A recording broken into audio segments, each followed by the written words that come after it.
Some truths don't become more convincing when you repeat them, and some people don't become more valuable when they explain themselves.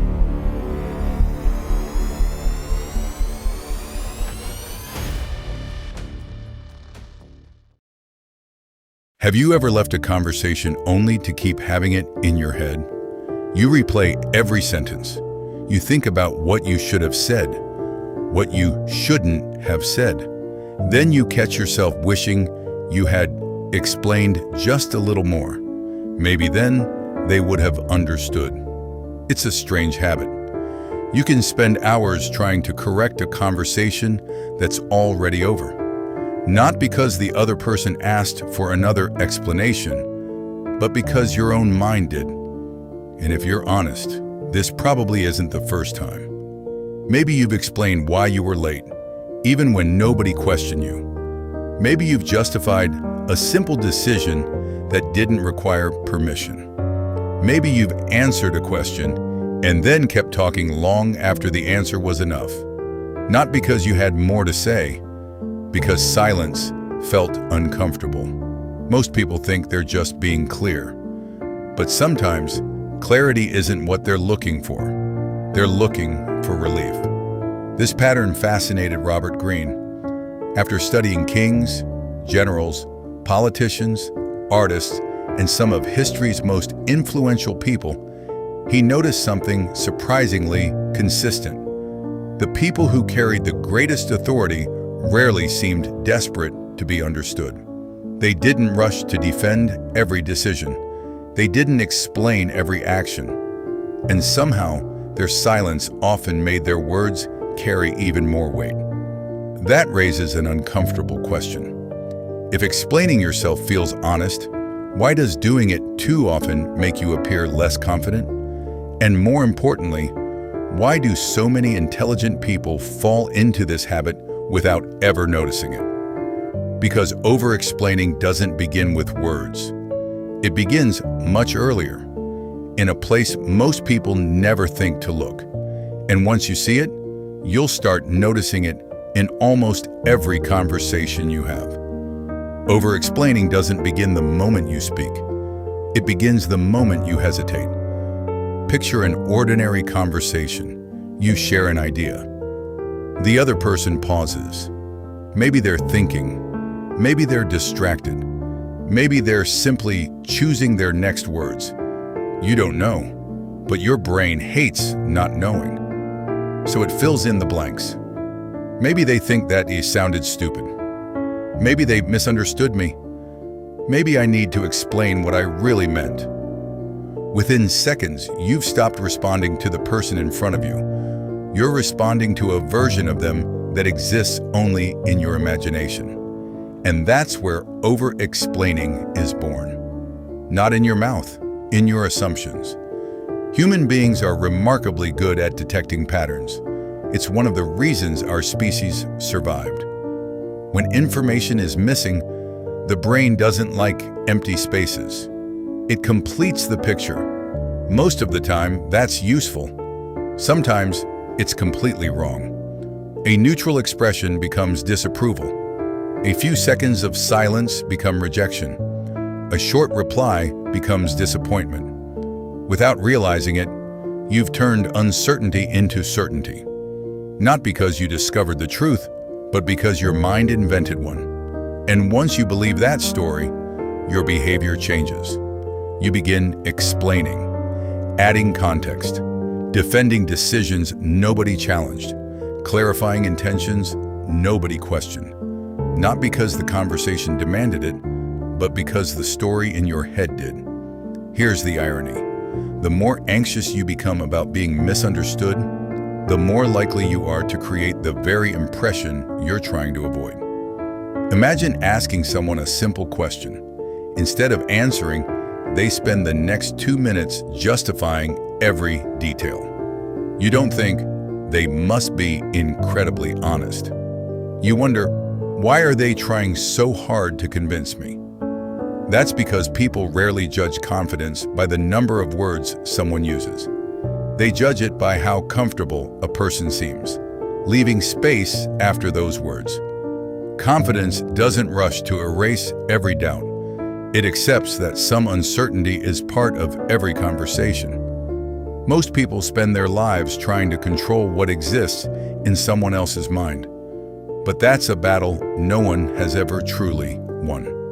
You cannot explain your way into universal approval. You cannot provide enough context to eliminate every misunderstanding.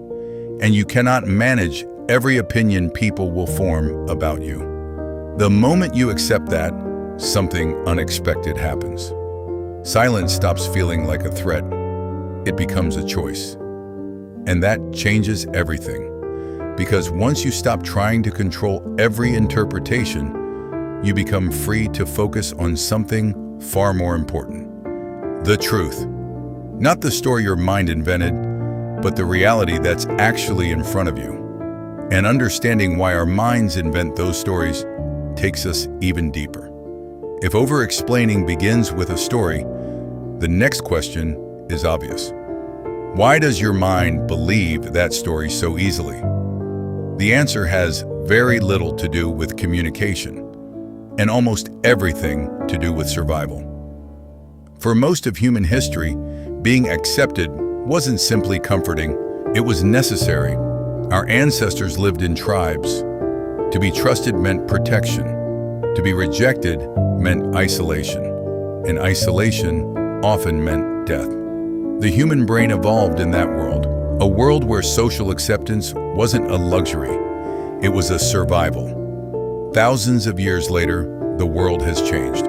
But the brain hasn't changed nearly as quickly. It still treats social uncertainty as something that deserves immediate attention. Not because every awkward conversation is dangerous, but because your nervous system was built for a world where belonging mattered more than being right. That's why a raised eyebrow can feel heavier than it should. Why an unanswered message can occupy your thoughts for hours. Why a brief moment of silence can convince you that you've said something wrong. Your mind isn't reacting to reality. It's reacting to the possibility of exclusion. Robert Greene observed this same pattern from a different perspective. As he studied people who held power throughout history, he noticed that those who constantly explained themselves often surrendered something they never intended to give away: certainty. Every unnecessary explanation quietly communicates a hidden message.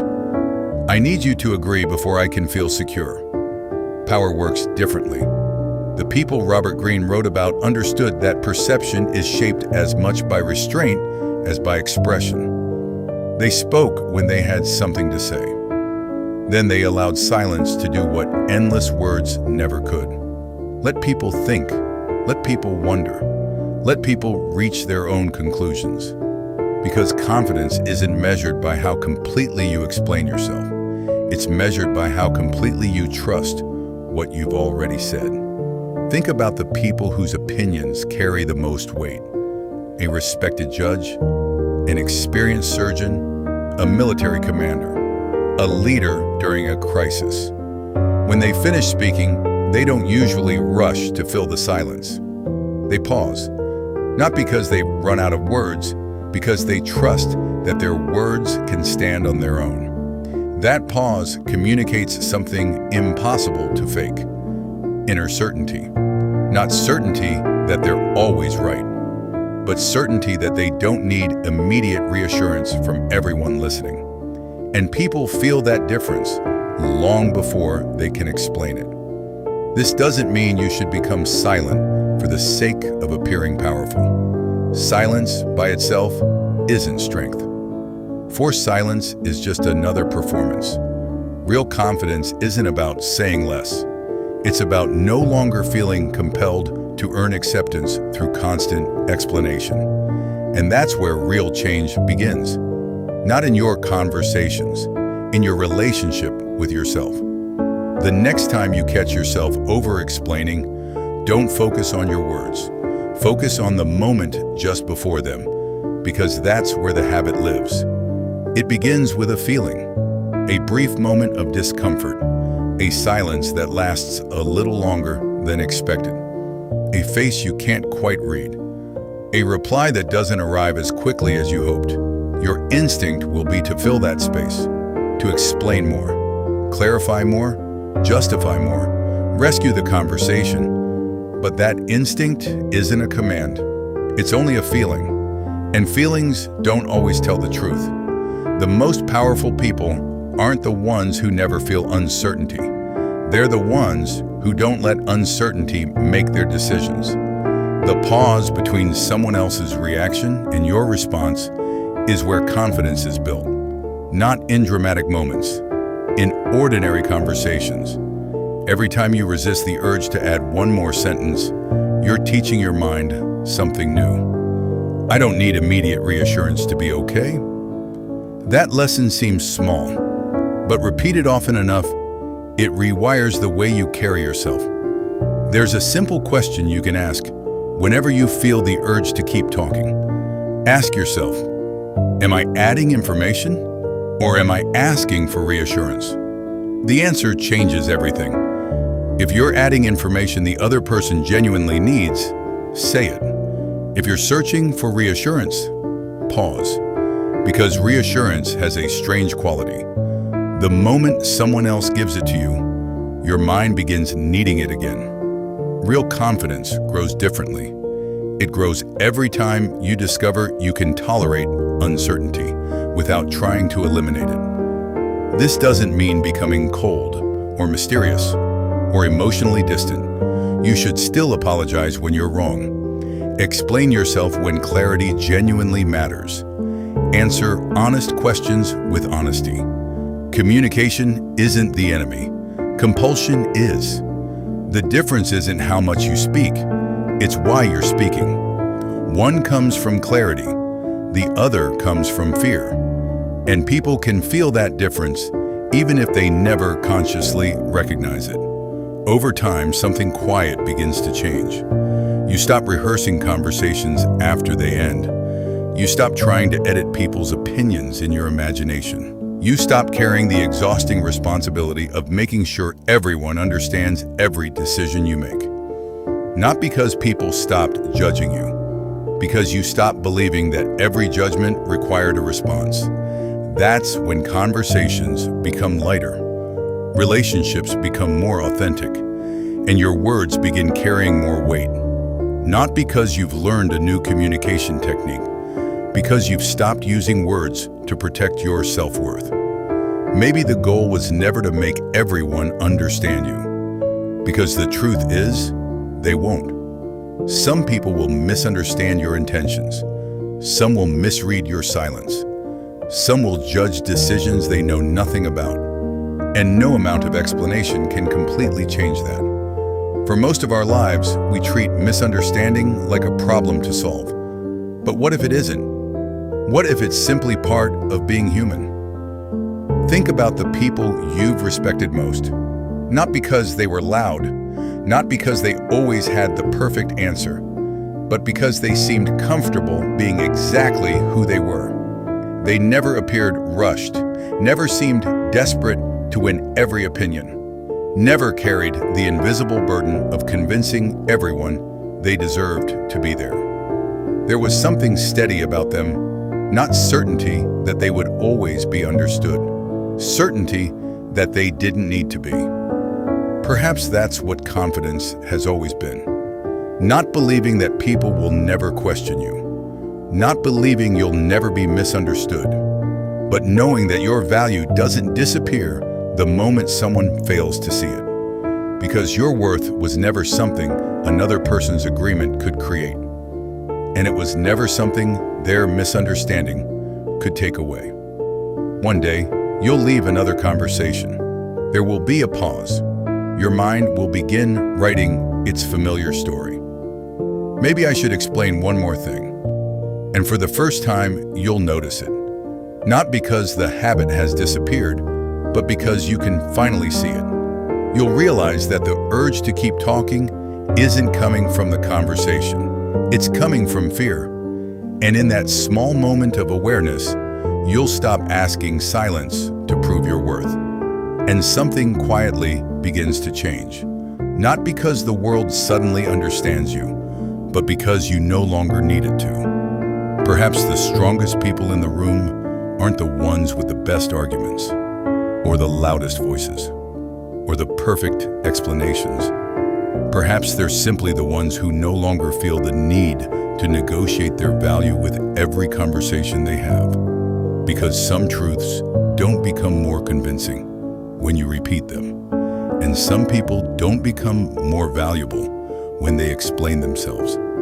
The moment you stop trying to convince everyone who you are, you finally become free to be that person. Rise beyond limits.